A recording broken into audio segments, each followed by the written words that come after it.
Hello বন্ধুরা, সকালের জলখাবারে হোক বা বাচ্চাদের টিফিনে নতুন নতুন রেসিপি যদি কিছু দিতে চান তাহলে এই রেসিপিটা ট্রাই করে দেখতে পারেন।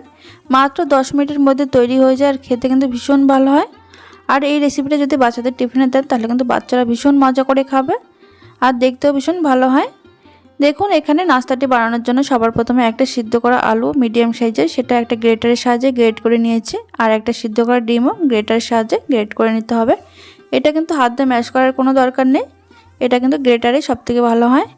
এবার এর মধ্যে দিয়ে দিলাম পেঁয়াজ কুচি, লঙ্কা কুচি আর দিয়ে দিচ্ছি ধনেপাতা কুচি আর দিয়ে দেবো স্বাদ মতো লবণ। এখানে আপনারা কিন্তু ঝালের পরিমাণটা কম বা বেশি করতে পারেন। আর দিয়ে দিচ্ছি 2 চামচ ধনেপাতার আচার।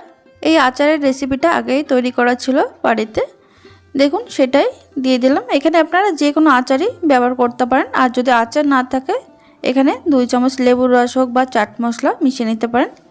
এবার এর মধ্যে দিয়ে দিচ্ছি আমি 1 চামচ মতো টমেটো সস।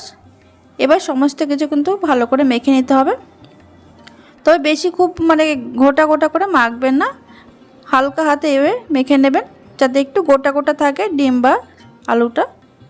আর এদিকে দেখুন নিয়েছি আমি 4টে পাউরুটি। এবার পাউরুটিটাকে একটু গোল করে কেটে নিচ্ছি। এখানে একটা গ্লাসের সাহায্যে আমি কেটে নিচ্ছি, আপনারা চাইলে বাটি দিয়েও কেটে নিতে পারেন।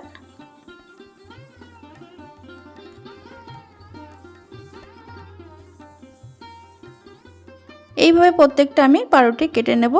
দেখুন কেটে নিয়েছি। এবার এর উপরে পাউরুটির উপরে অল্প অল্প করে টমেটো সস এইভাবে লাগিয়ে নিচ্ছি।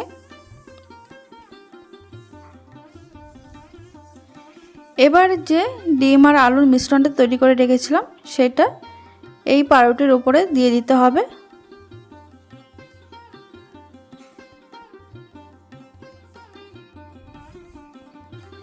এইভাবে দুটো পাউরুটির উপরে আমি দিয়ে নিচ্ছি। এইভাবে হাত দিয়ে একটু হালকা চেপে চেপে দিচ্ছে যাতে এটা পুরোটা বেরিয়ে না আসে। তার উপরে দেখুন আরেকটা পাউরুটি দিয়ে হালকা একটু চেপে দেব।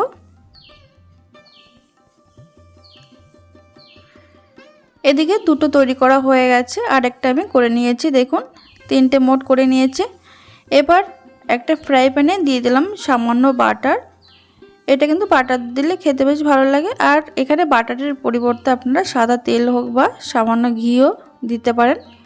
দেখুন বাটারটা গলে যাওয়ার পর গ্যাসের ফ্লেম একদম লোতে রেখেছি। তারপরে এই পাউরুটিটা দিয়ে দিচ্ছি। 20 থেকে 25 সেকেন্ড এক পাশ রাখার পর তারপর আরেক পাশ উল্টে দিচ্ছি। এইভাবে দুপাশ কিন্তু হালকা করে এইভাবে ভেজে নিতে হবে। একটু যখন মুচমুচে ভাবটা চলে আসবে তখন কিন্তু এটা নামিয়ে নিতে হবে। দেখুন এবার এই 3টেকে আমি মাঝখান থেকে দুভাগ করে কেটে নেব। এইভাবে একটা ছুরির সাহায্যে কেটে নিচ্ছি। কাটতে যদি একটু সমস্যা হয় তাহলে কিন্তু একটু আস্তে আস্তে কাটবেন, না হলে কিন্তু ভেতরে পুরটা বেরিয়ে আসতে পারে। আর ভেতরে পুরটা বেরিয়ে আসলে আপনারা ঠিক করে নিতে পারবেন। এইভাবে হাত দিয়ে দেখুন। এইভাবে আমার 3টি কাটা হয়ে গেছে। আর একটা প্লেটে দেখুন 10 টাকার যে ভুজিয়াগুলো হয় 1 প্যাকেট, সেইটা একটা প্লেটে ঢেলে নিয়েছি। এবার একটা করে পাউরুটি নিয়ে দেখুন যেই সাইডটা আলুর পুরটা দেখা যাচ্ছে ঠিক সেই সাইডে এইভাবে একটু টমেটো কেচাপটা লাগিয়ে নেব। টমেটো কেচাপ বা টমেটো সস এই ভালো করে লাগিয়ে তারপরে এইভাবে উপর থেকে একটু করে ঝুরি ভাজা বা ভুজিয়া দিয়ে দিচ্ছি। এটা কিন্তু খেতে ভীষণ ভালো হয়। এটা আপনারা বাচ্চাদের টিফিনে একবার বানিয়ে দিন, বাচ্চারা কিন্তু ভীষণ মজা করে খাবে। দেখুন এইভাবে প্রত্যেকটা আমি তৈরি করে নিয়েছি। তাহলে বন্ধুরা আজকের এই নতুন রেসিপিটি যদি ভালো লেগে থাকে তাহলে লাইক কমেন্ট শেয়ার করতে ভুলবেন না। আর অবশ্যই সাবস্ক্রাইব